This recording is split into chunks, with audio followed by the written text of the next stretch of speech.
This is Eric Rutan of Cannibal Corpse. You are listening to the Scars and Guitars podcast with Andrew McKay Smith. Greetings and thank you so much for tuning in. The conversation you're about to listen to features guitar maestro extraordinaire Robben Ford. Now, if you've tuned in via YouTube, you know exactly who Robben is, but if you're listening to my podcast, you might not be familiar. So I'm going to go over a snapshot of some of the credits attributed to this great guitarist. Apart from being a solo artist in his own right with many releases to his credit, he's also played with such esteemed company as former Beatle George Harrison. He played on Dark Horse in 1974, and I believe he participated in what was, well, I know for a fact he participated in the tour, but I think it was George's only tour. So there you go, he was the guitarist on that one. We talk about that. He also recorded some guitars. A bit more than just recorded some guitars, but either way, features on Creatures of the Night, the album from Kiss when things were splintering, and they were looking for a new guitarist to join full-time and take over the role that Ace had long filled, and he has a big reveal about that. Something else, he worked with Bruce Willis. That's right, the actor. He worked on a solo album from him, If It Don't Kill You, It Just Makes You Stronger. And there's so many other people that he's worked with, such as Barbara Streisand, but perhaps his tour de force is working with Miles Davis. Stick around and tune in to what he has to say about working with probably, I don't know, would you call him the greatest musician of all time? He's certainly up there. Either way, the catalyst for the chat, though, is the release of a brand new solo album from Robben titled Pure. And as far as I'm concerned, if you're looking for anywhere to start with this great man's extraordinary body of work, Pure is a pretty bloody good one. So here he is, Robben Ford. I'm also a musician, and it's somebody like yourself, I think, has been a guiding light within our lives in so many ways, you know, and I'm loving this new album. It's called Pure, of course. And look, I take it that the title is to mean that we're getting a pure dose of Robben Ford, because that's certainly how I'm taking it, you know, with your incredibly crisp guitar tone and the placement of notes. So, yeah, look, just congratulations on the album. And is there anything you wanted to say up top about it? Indeed, in the title, there are a couple of things indicated. That, it is purely instrumental. It has no other intention than making great music. And that I built this record basically from the ground up with my co-producer engineer, Casey Wasner. So, my usual MO in making a record is to write a bunch of songs, go into a studio with a chosen group of people, record for 4 days, 5 days, and then start the overdubbing process. But I started with that notion, didn't have a lot of material. I had just started writing. Went into the studio 2-3 times with other musicians, and I just knew that I had to do this record a different way, because I wanted it to be exactly what I wanted. I didn't want it to be a give and take process at all. And playing with other people is give and take. I wanted everything to be exactly as I wanted it to be, And so, my Casey Wasner and I, we would build the tracks, we'd put together some kind of a, through technology, a drum track. And then I would play a bass, and then I'd play a rhythm guitar, and then I'd play a melody, and then I'd play a solo, so to speak, very, beginning through, and then send it to others to put drums on. There's 5 different drummers on the record, and, they would record drums at home. This was during COVID.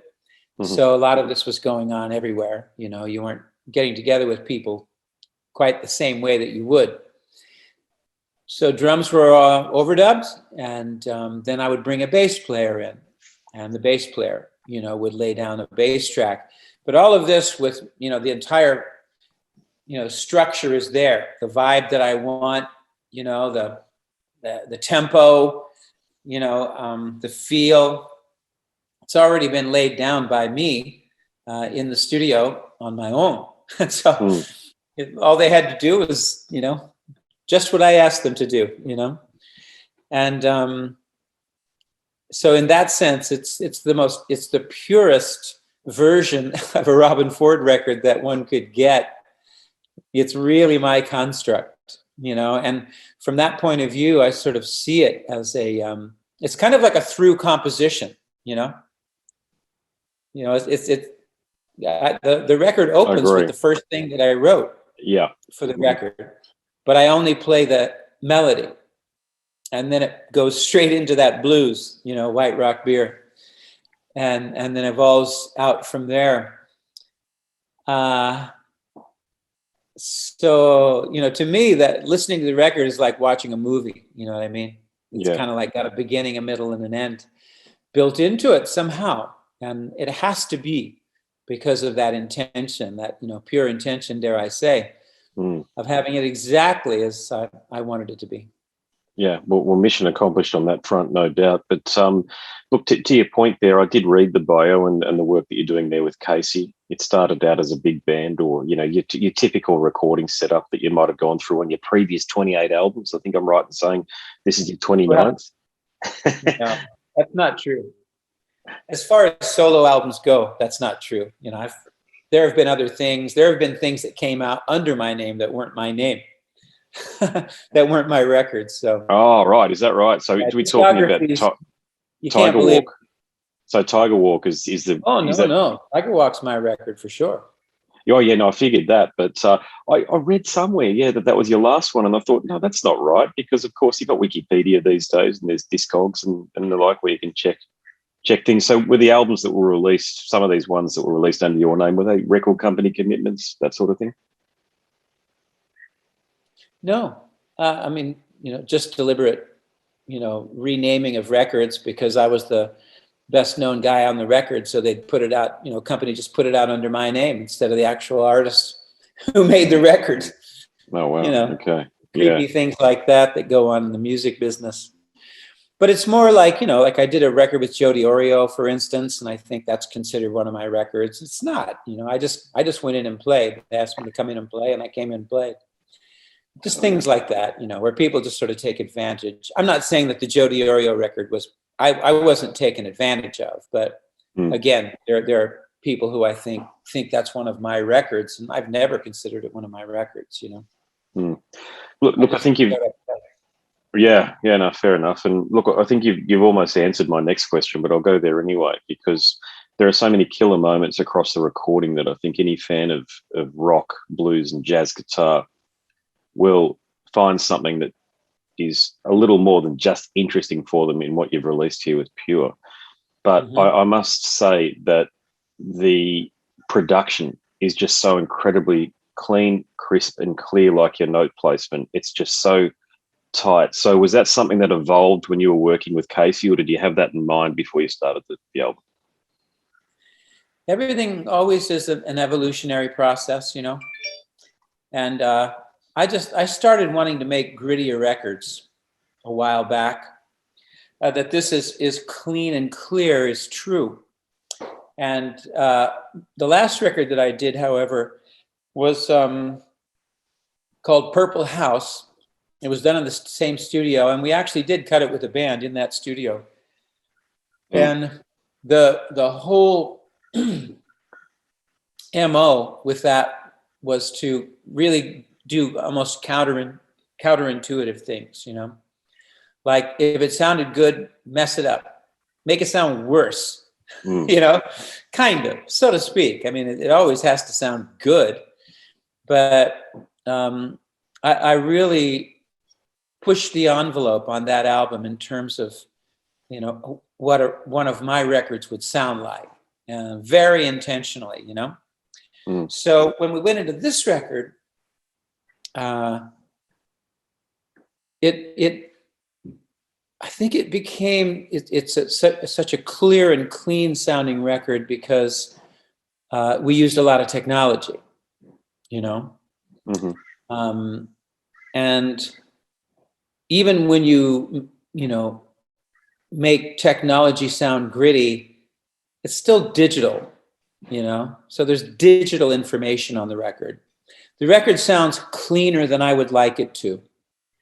But I think that has to do with the extent to which we use technology. And I love the record, don't get me wrong. I'm not unhappy at all. I love it, you know, no disappointment. But we kind of couldn't make it sound dirtier because of the amount of technology that was used. Now, this technology is all background, really. You know, because the guitars were played through amplifiers and recorded with microphones, you know. Same with the drums.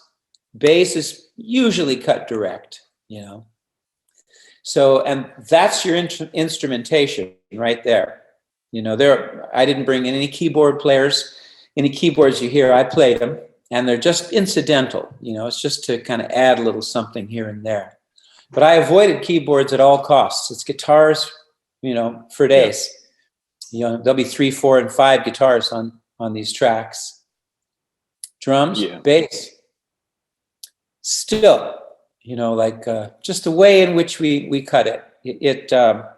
It did wind up sounding, you know, clearer, almost than I would like, but no disappointments, man. I must say that this is absolutely one of my all-time favorite records I've ever made, and it kind of goes back to what we were started with, was, you know, the pure aspect of it.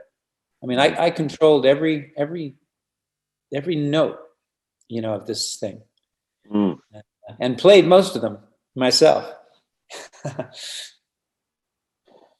Look, the other thing too is that the bass lines contain plenty of hot licks to complement what you're doing with the guitar, and especially on the cut Go, which is just a rock and grooving number. I love that one there. So did you play the bass across the album, indeed, on Go?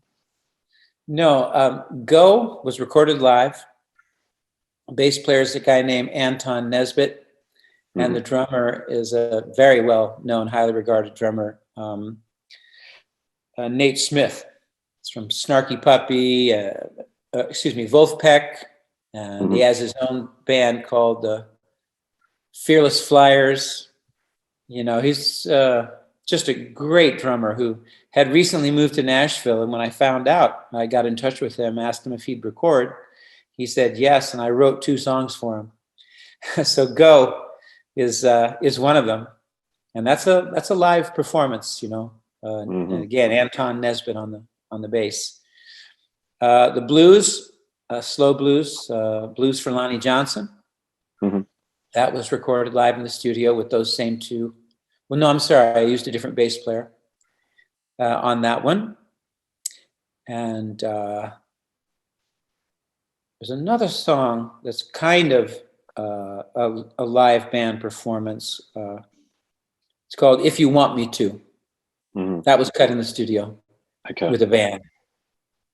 And it's also Anton Nesbitt on bass there. He's great. Anton's great. He's a great feel. Everybody loves him. What do you have to? I'm not saying issue instructions to a guy like Anton, but what do you say before a session to him? Do you give him a chord chart and say, mate, just do what you think fits, or do you give him more instruction than that? Well, I've learned to shut up at first. You know, you don't start with instruction. This is the least amount of instruction, you know, that you might, you know, go for. But I have learned that it's much wiser to let people just do their thing and then make adjustments as you go. And I don't have to tell Anton anything. He produces himself, you know. Yeah, nice. Yeah, fantastic. Choice of guitars this time around. I know you're famous for Telecaster work, but was there anything else that you decided to use on this album that might have been a first for you? Well, the Tele is actually the least used guitar on the record of my instruments, even though the Telecaster has been, the most important guitar I've ever owned, And it does grace the cover of the album. My girlfriend, Kelly Roberts, took the photograph and did the artwork for the record. So nice. There's like 5 or 6 maybe different guitars on the record. Like the beginning of the album is the melody to the song Pure. That is done on an SG, 64 SG. Mm-hmm.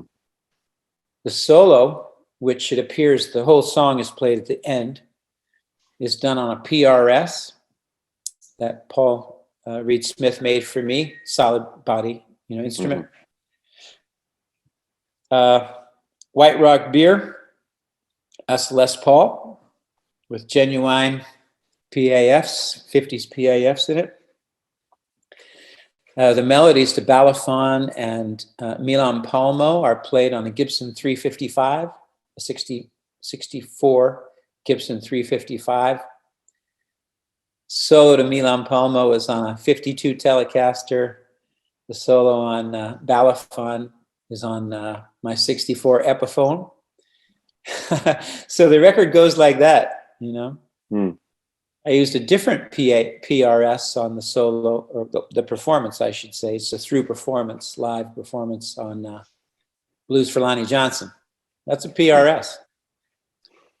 Nice. And then a B52, a B25, like a 65 B25 acoustic, plays all the acoustic on the album. Nice. Yeah, it's actually hard to tell what guitar you're using where. You know why? And take this as a compliment because it's all you. And I've always said that as a muso, you're right-handed from memory. It's the compression ratio, and this is a bit too technical, I know, but of how hard you're pressing down on the fretboards and stuff. It varies by tiny degrees from person to person. But you're one of those players that every time you play, just with that nuance that you have, you can almost, I'm not saying you can always tell, but I can usually say, okay, there's Robben. Yeah. And that's certainly the case here. Well, thank you. Hey, did you, random question, I appreciate that. Bit of a right turn, but did you ever do sessions or work with Steve Kahn from New York? Steve Kahn? Yeah. The jazz guitarist out of New York, yeah. I'm acquainted with Steve, but I never played with him. I would love to see you two do something together. If that can ever happen. Oh. Put my request in now.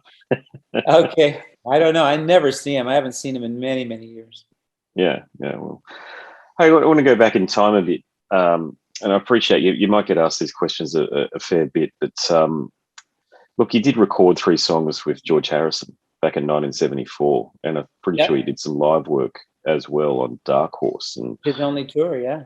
Yeah, and you actually recorded, you might have even written, so correct me if I'm wrong, the title track, Dark Horse. And so how did the introduction to George come about? Well, I was 22 years old. I had my 23rd birthday on the Dark Horse tour in 1974. Before I met George when I was on the road with Joni Mitchell.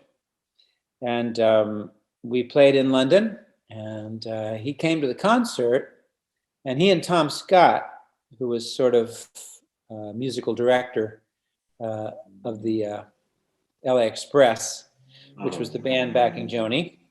Tom had done a record with George producing on Ravi Shankar. Mm-hmm. And it was called Shankar Family and Friends. So it was Ravi, members of his family who were musicians and LA studio musicians, and Tom was one of them. So Tom knew George, and George had gotten in touch with Tom, said he was putting together a band for a tour of his own, And he came to the show ostensibly to check out the LA Express. And we had a couple of days off, so we all went out to George's, place, Henley on Thames, out there, and I guess so we got out there in the early afternoon. George got up in the late afternoon, and all smiles, Galois cigarette in his mouth, and we hung out all day, through the evening, and we started recording at 3:00 in the morning. And we cut Simply Shady and Horizontour Express, 2 of the 3 songs that I played on that wound up on the Dark Horse record. And said goodnight. A couple of months later, Tom said to me, George wants you to play guitar, on the tour. Tom was already doing it, but he didn't want the band, but he wanted me on guitar. And so I was invited to, do the George Harrison tour, which basically after we finished the road with Joni, the LA Express went into the studio and cut the record Tomcat. And then Tom and I went into rehearsals with George Harrison, and then went on the road with George for about 2.5 months. Was he a nice guy? Nice fella to be around? Oh yeah. The thing was, he was incredibly talkative. Really? I mean, he never stopped talking, and just telling stories and just like on and on and on and on and on. It was kind of, so it was sort of like, he came in the room and it was kind of like the George Harrison hour, showtime, Yeah. Okay. You could participate if you wanted to, but it was all about him, And I don't mean that in like some egomaniacal way at all. It was a super nice cat, and he wasn't, I'm cool and you're not in any way. And he was very kind to me, But he just had such huge personality, just big personality, man. Yeah. So anyway, yeah, he was a great guy. Absolutely.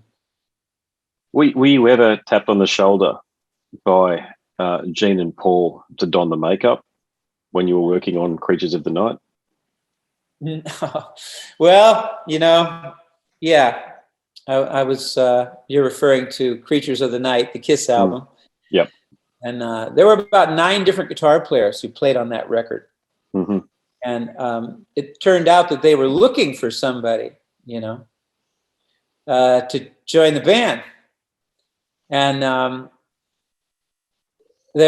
one night after, I was down there like every night for about 9 days recording with those guys, doing overdubs. It was all overdubs. Yeah. I never tracked with them. I don't think they tracked. I think they recorded drums and they recorded bass. A lot of these guys do it. So anyway, one night the producer came to me and he said, "Hey, what's his name? Not Paul Stanley, but Gene. Gene Simmons. Yeah. Gene was wondering if you'd give him a ride back to his place, And I'm like, no, man, I'm going the other direction, because I didn't want him to ask me. And my impression, and the producer's impression was that he was going to ask me if I wanted to do it. Oh, wow. Okay, there you go. And I'm like, there's no way I would have done that, for no amount of money.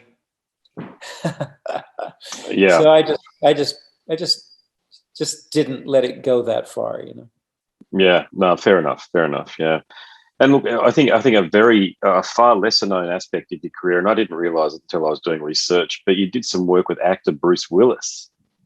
on an album of his. Of course, he's far more famous for his acting, to the point where I didn't even realize he had albums out, but there they are, and there you are on them. So the solo album is If It Don't Kill You, it just makes you stronger. So is he a real cat? Is he a real musician? And can you tell me about working with him? I did the one record with him that you just mentioned the title. No, he plays a little blues harmonica, and he can sing within a certain range in tune, and he has he's got a lot of energy. His clearly, we would say he has a lot of chi. He's got a lot of just personal, juice. And so the process was fun, and everything was tailored to fit him, so the record was built around him. It wasn't like you made something and then asked him to come up to that, you kind of, we built the record around him. And, he's not a musician. He's got some musical sensibilities, can carry a tune, but, and a nice guy also, but nice. Not really a musician. Because of that work there, were there, I know, what's Night Rider's name? David Hasselhoff does albums. Were there more opportunities for you to work with these left of center people who don't have a background in the music industry? Were they tapping you on the shoulder because of that album, or even before that? Seems like there might be, but I can't think of anything. Not really. Barbra Streisand Superman, Killer Session. Yeah, well, I guess. Not much to say. Okay. Rightio. Yeah, it's a pairing that works on paper, no doubt, from the sounds of things there. But well, there was just a whole bunch of musicians in the room, man. Steve Lukather was there, Jeff Porcaro, Abe Laboriel, 2 keyboard players, I mean, I'm incidental, I had no influence on that session whatsoever, Right. Okay. She could have done better probably with somebody else. Case of too many cooks in the kitchen, so to speak. No, I was never really a studio musician. I never had the sensibility. I didn't have the gear. I wasn't really attuned to that environment. I was a live player, and sometimes people would, bring me in on a session, and, as often as not, I wouldn't necessarily really be the right guy. It took a long time for me to become adept at accompanying and, really knowing how to, fit into a situation, in a way that really contributed. It's a real skill. And some people, I think, they're just more attuned to it. I mean, someone like Steve Lukather, he grew up in the studios, man. Yeah. I mean, he was doing sessions when he was 19. Yeah. I was playing with Charlie Musselwhite when I was 19. I only knew one guitar and one amplifier. I'd never made a record in my life. So just very different backgrounds. So, the people who belonged there really were the people who did it for a living, Yeah. I remember one time Larry Carlton saying to me when I first met Larry, I was living in LA, and I think the Joni Mitchell tour had finished, and he called me. Now, I still didn't know him. I'd only met him briefly, but he called me after I'd gotten off the road with all of this stuff. And, he said, "You want to come over?" I said, "Sure." So we hung out for an evening, and we wound up doing a few shows at this club in North Hollywood. But he said to me, he goes, "Yeah, I mean, if you want to do the studio thing, you need to take about $5,000, buy a bunch of great gear, learn how to use it, learn how to work with small amps, be able to have a good sound at low volumes, and know the right microphones to use, if the engineer doesn't, and, all of those things. And it's just, I never did it, that wasn't what I wanted in my life. I wanted to make my own music, record, tour, Yeah. play. Well, I might be paraphrasing here, but I don't know how many other musicians the great Miles Davis said this to, but words along the lines of, when you were leaving, come back anytime you want. Yeah.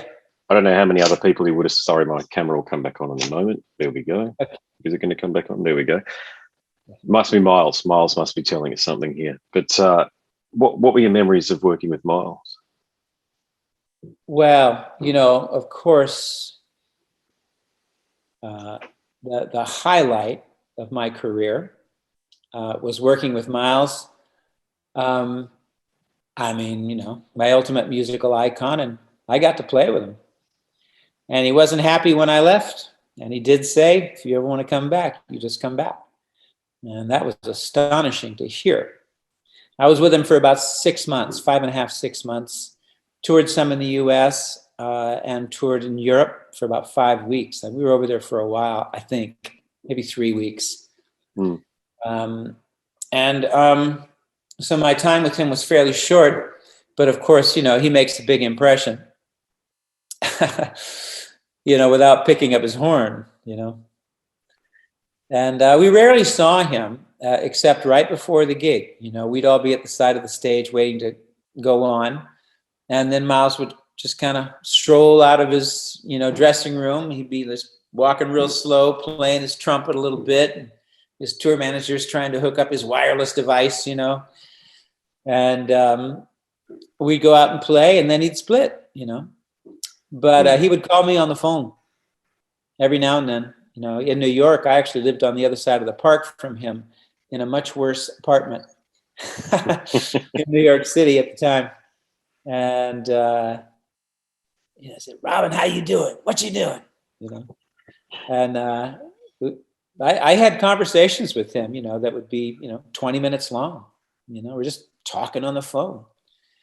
And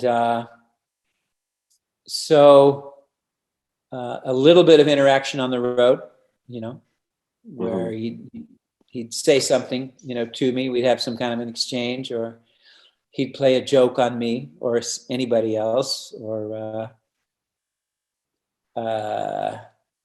he was always sort of like poking you. He would say something kind of salty, something challenging, is the way I would put it. Yeah. Kind of. And, I figured out that he wanted you basically to spar with him. He didn't want you to go, oh, gee, I don't know, be scared. He didn't want you to be scared. Although what he would be doing would be, would make you nervous. So I figured that out, and that made things much easier, in terms of relating with him, whenever it happened. So it was great. Absolutely the most, confirming experience, after I played with Miles Davis and I knew that he liked my playing and he would rather I was in his band than not. That gave me a confidence that, I hadn't before then had, I was like 35 or 6 when I played with him. Yeah. And I was going through a lot of struggle during that period of time.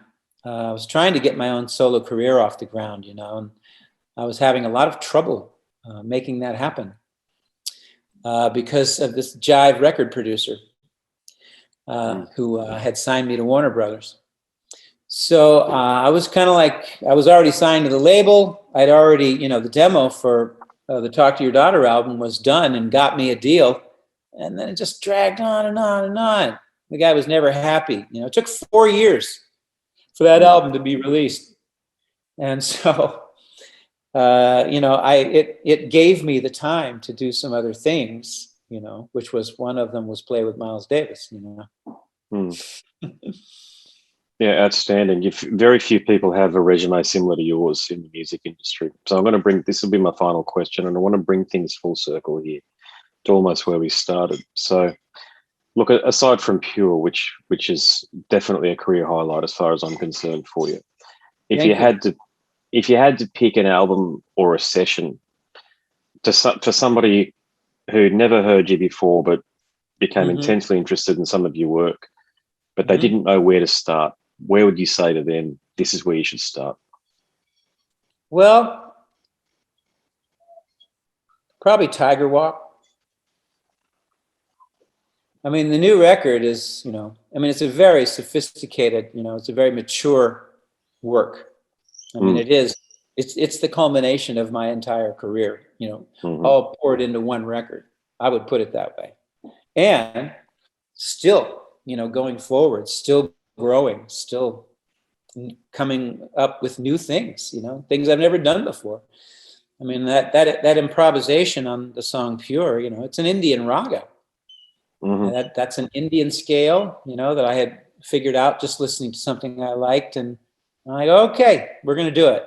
We're going to go for it. We're going to play Indian music, And so I'm proud of myself that I actually had the guts, the nerve to go ahead and do that and leave it on the record. It takes nerve. Trust me. But the Tiger Walk record, for me, it's got all the R&B in it. It's got the blues in it. It's got the Miles Davis influence in it. And, I've spent many years now writing songs and really working hard at that, developing myself as a vocalist, so that I could just pick up an acoustic guitar and sing you a song and it would be a really good song, well done, I made a choice to start to reach that goal. And when you make a choice like that, you leave other things behind, So the instrumental thing got left behind. Tiger Walk was 15 years ago, and this is my first instrumental album since then. So I got good at writing songs, and making records that I'm proud of. I like the songs, I like the productions, everything. But just bottom line, I'm a guitar player. I have to admit that to myself even. And Tiger Walk, that record is a blast. It's a blast. It rocks. It was incredibly well recorded. It's live performances. There are guitar solos that are overdubbed, but those rhythm tracks are burning, and some of the performances are absolutely live. I think I Can't Stand the Rain is a live guitar solo. Oasis, it's just the band playing in the room, man. And again, all the tracks are absolutely live. And boy, what a rhythm section, Steve Jordan on drums, Bernie Worrell on keyboards, just fantastic. And the bass player is actually a drummer. Wow. And his name escapes me right now. Yeah. Charlie Drayton. Drayton. One of the great in-band drummers. He lives in Australia. He was married to Chrissy Ampler. Yeah. Right. He's in Cold Chisel at the moment. Say that again? He's in a band, they're very famous in Australia, Cold Chisel, with Jimmy Barnes. Yeah. He's playing drums in them look at the that moment. up right after I get off, because I want to hear that. I mean, yeah, Charlie's one of the great drummers, but he played bass with Keith Richards, right? Yes. Yeah. He was in the Expensive Winos. Yeah, that's right. Yep. Spot on. I heard that record, Talk is Cheap. The first, of the, I think he made at least 2, maybe 3 records with that band. At Bernie Worrell and Steve Jordan and Charlie on bass. And I went, I want that rhythm section. And I wound up making the record I wanted to make, man, and it was scary because, they're all in New York and I was still living in Los Angeles at that time. And so I wrote all that music for Tiger Walk, just me in my studio. I never recorded anything. I don't do that. I don't make demos. I sat down with the guitar and I would, write a song and then write out chord charts and maybe some bass lines. And I took all that music to New York. I didn't know those guys at all, and never heard the music, didn't know if it was worth a damn. And really nervous, man, really nervous. And at the end of that week, we had all those brilliant tracks, but melodies weren't even written for a lot of those songs. Mm. I wrote the melodies after the fact. So it was a scary record to make. And to this day, here I am saying that would be the one. Well, Robben, I'll leave it there. Your career is a tour de force of epic guitar performance that I think people will be listening to in decades. And I'm not going to overstate the case here, but maybe even hundreds of years' time, because, I mean, it's there for posterity, your catalogue. Thank you so much for making the music that you've made. It is meaningful and it is important in a global and a universal sense as well, that real musicians like yourself have tapped into your genuine source of creativity, and now you've got this killer album, Pure. So I look forward to listening to that for many years to come myself. Thank you, Andrew. Very kind, and I appreciate it. My pleasure. Well, all the very best, and it's been an absolute joy to talk to you, mate. Pleasure. Thanks See so you, much. man. Cheers. Bye-bye. Bye. There you have it. That was my conversation with the great Robben Ford. If you enjoyed the conversation with Robben, there are plenty more that resemble that one. That was a bit special though, wasn't it? But either way, plenty of conversations over at scarsandguitars.com. If you love chats with musicians from the world of rock, metal, punk, extreme metal, and beyond, guitarists such as Robben. I've had a chat to, actually I should mention this now, I've had a chat to Don Felder from the Eagles. You can find that chat. Same with a conversation with Al Anderson, who's a fellow that played the guitar on so many Bob Marley recordings, and also Peter Tosh as well. But that guitar line that you hear at the beginning of No Woman, No Cry, that's him. And Al Di Meola was another highlight as well. But there you go. I love having conversations with musicians, so what can I say? Please like, subscribe, share, comment. It all helps. My name's Andrew Mackay-Smith, and I'm the host of the Scars and Guitars podcast series. I appreciate the fact you tuned in.